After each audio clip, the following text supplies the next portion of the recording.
लोगों के बीच में रखना चाहते हैं।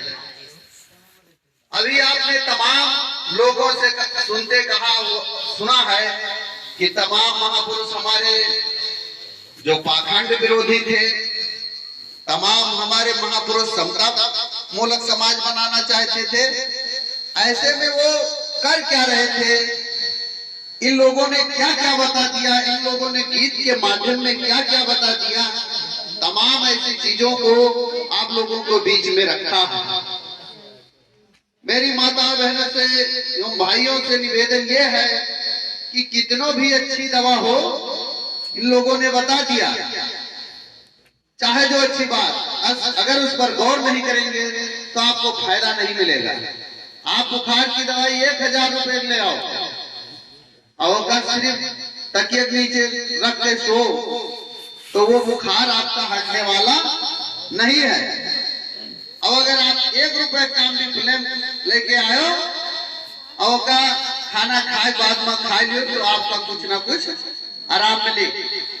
इसलिए जो ये लोग पढ़े लिखे लोग हैं, तो ये अगर कहीं से बोल रहे हैं तो ये कहीं पर लिखा है, बगल लिखे हुए चीजों को ये लोग नहीं बोलेंगे। जैसे इन्होंने कहा कि हमको बैठने उठने का अधिकार नहीं था।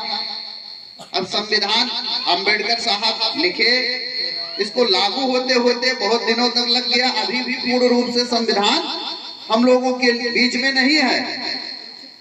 अब गौर करिए कि कहां पर हमको बैठने उठने का अधिकार नहीं था। ये जो दादा लोग 60 साल 50 साल के लोग हैं, इनको पूर्ण रूप से जानकारी है कि हमको कहां उठने बैठने का अधिकार नहीं था।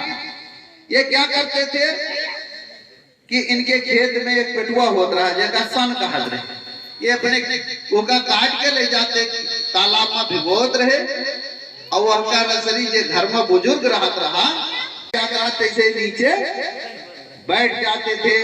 यानी उनको उठने बैठने का अधिकार नहीं था। आज ऐसे बैठ रहे हैं तो ये कहीं से वैसे नहीं टपक के आया, ये हमारे महापुरुषों ने पूरी जीवन की कुर्बानी लगा दिया, अपने बीवी बच्चों को ध्यान में नहीं रखा, तमाम परिस्थितियों में वो झेल करके, बगैर दवाई के इतना सुविधाएं नहीं थी।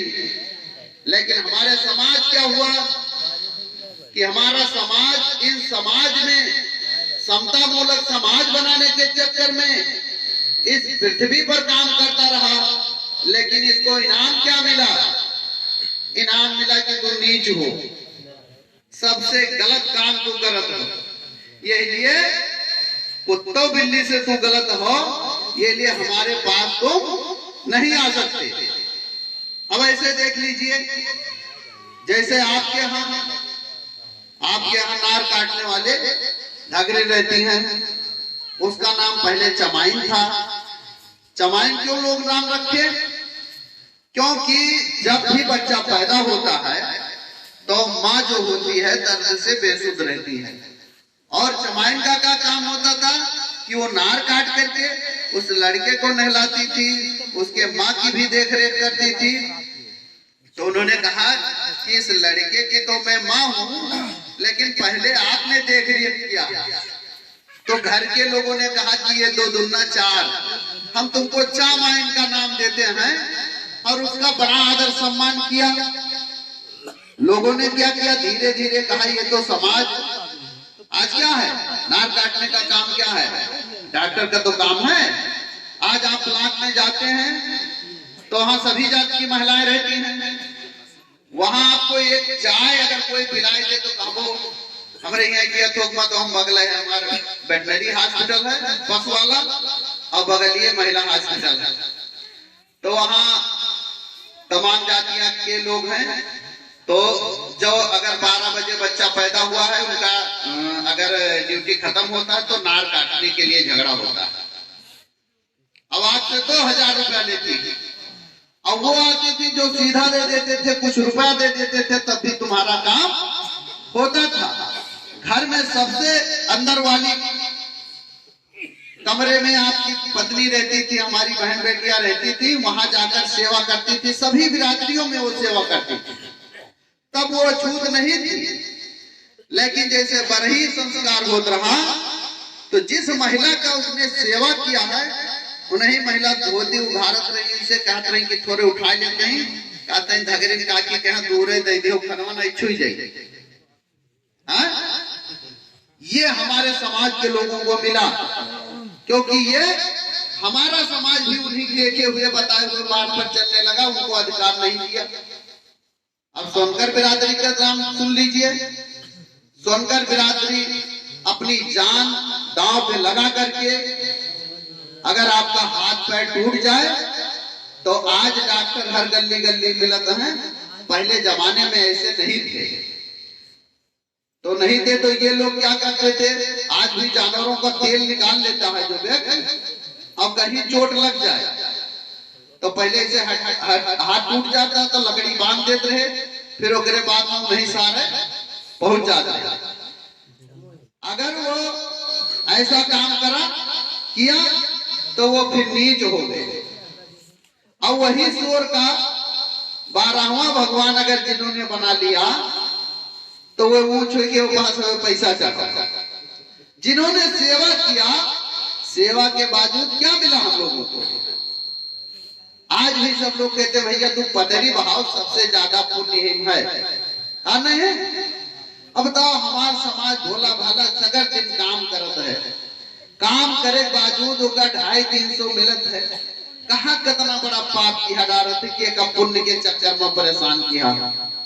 जिन्होंने देखो विधवा पेंशन, विकलांग पेंशन, तमाम तरीके से लूला लगे, वो एक रवि प्रकाश बौद्ध जैसा एक संगठन बना लेंगे और उस संगठन का नाम रख देंगे भारतीय पुनर्जागरण संघ। अब उनका घर इंडिया थोक के पास है, वो ये आगे यहाँ पर आपको विनोद मीडिया है, ये सब पर भारी पड़ सकते हैं। तो हम किसी से कम नहीं हैं, हमारी संख्या सबसे ज्यादा है, तो हम फिर तुम्हारा दास गुलाम क्यों रहे? तो आज जब हम बाबा साहब के बनाए हुए मंत्र पर चलते हैं, तथागत गौतम बुद्ध के बताए हुए आप लोगों के बीच में पंचशील रखा गया। अगर पंचशील झंडा लगा है, हमारे यहाँ तो जब नहीं था, इसके बारे में नहीं जानकार थे, तो कुछ भी लगाए थे, तो उस झंडे के नीचे ना तो उस झंडे का हमको अता पता था कि इसका मतलब क्या है। लेकिन जब पंचशील झंडा लगाए तो भंते जी ने हमको 5 मंत्र दिया और उस 5 मंत्र के अंतर्गत ना हम अपने उस बरामदे में किसी को शराब पीने देते हैं, ना कोई ऐसा गलत अभद्र व्यवहार करते हैं, सबको समता मूलक समाज बनाने वाली बात रखते हैं। अगर क्यों ना हमारा नातेदार हो, अगर दारू की शीशी हमारे वहां खोल दिया तो फिर नातेदारी छूट जाए, लेकिन उस व्यक्ति को हम वहां से भगा देते थे। अब ये झंडा लगाए हम लोगों को कितना फायदा है, लेकिन ये झंडा यहू मेरे कहूं देखे हुई कि एक झंडा लाग रहा था, गुलियान नहाता है, कहते हैं वहां तो का साल भरे 3 बाजी मौका मिली, ये बहा काटे पड़ी तो का खसी मुर्गा। अब जब तू उनका खसी मुर्गा कटबो तो क्या करोगे? प्रसाद मान के अपने समाज में बांटोगे। अब अगर बाद में कोई इंग्लिश दारू, कोई कच्ची, सोनकर जी, कुरील जी कहां से बने, ये भी तो हमको विचार करना है कि ये नाम उपनाम हमको किसने दिया। जहां लोग जादव शुद्ध नाय कह के घोरावे वाले रहे, आज उनको गौतम जी, सोनकर जी क्यों कह रहे हैं? ये मानवर काशीराम साहब का देन है। उन्होंने कहा कि तुम नीच बताते हैं, तुम्हारे समाज महिला थी, अंग्रेजों को पस्त किया, और एक झलकारी बाई कोरी थी, उन्होंने अंग्रेजों को पस्त किया, और तुम लोग अपने आप को दूसरों ने बना दिया तुमको कि नीच हो, तो तुम नीच बने बैठे हो। इनको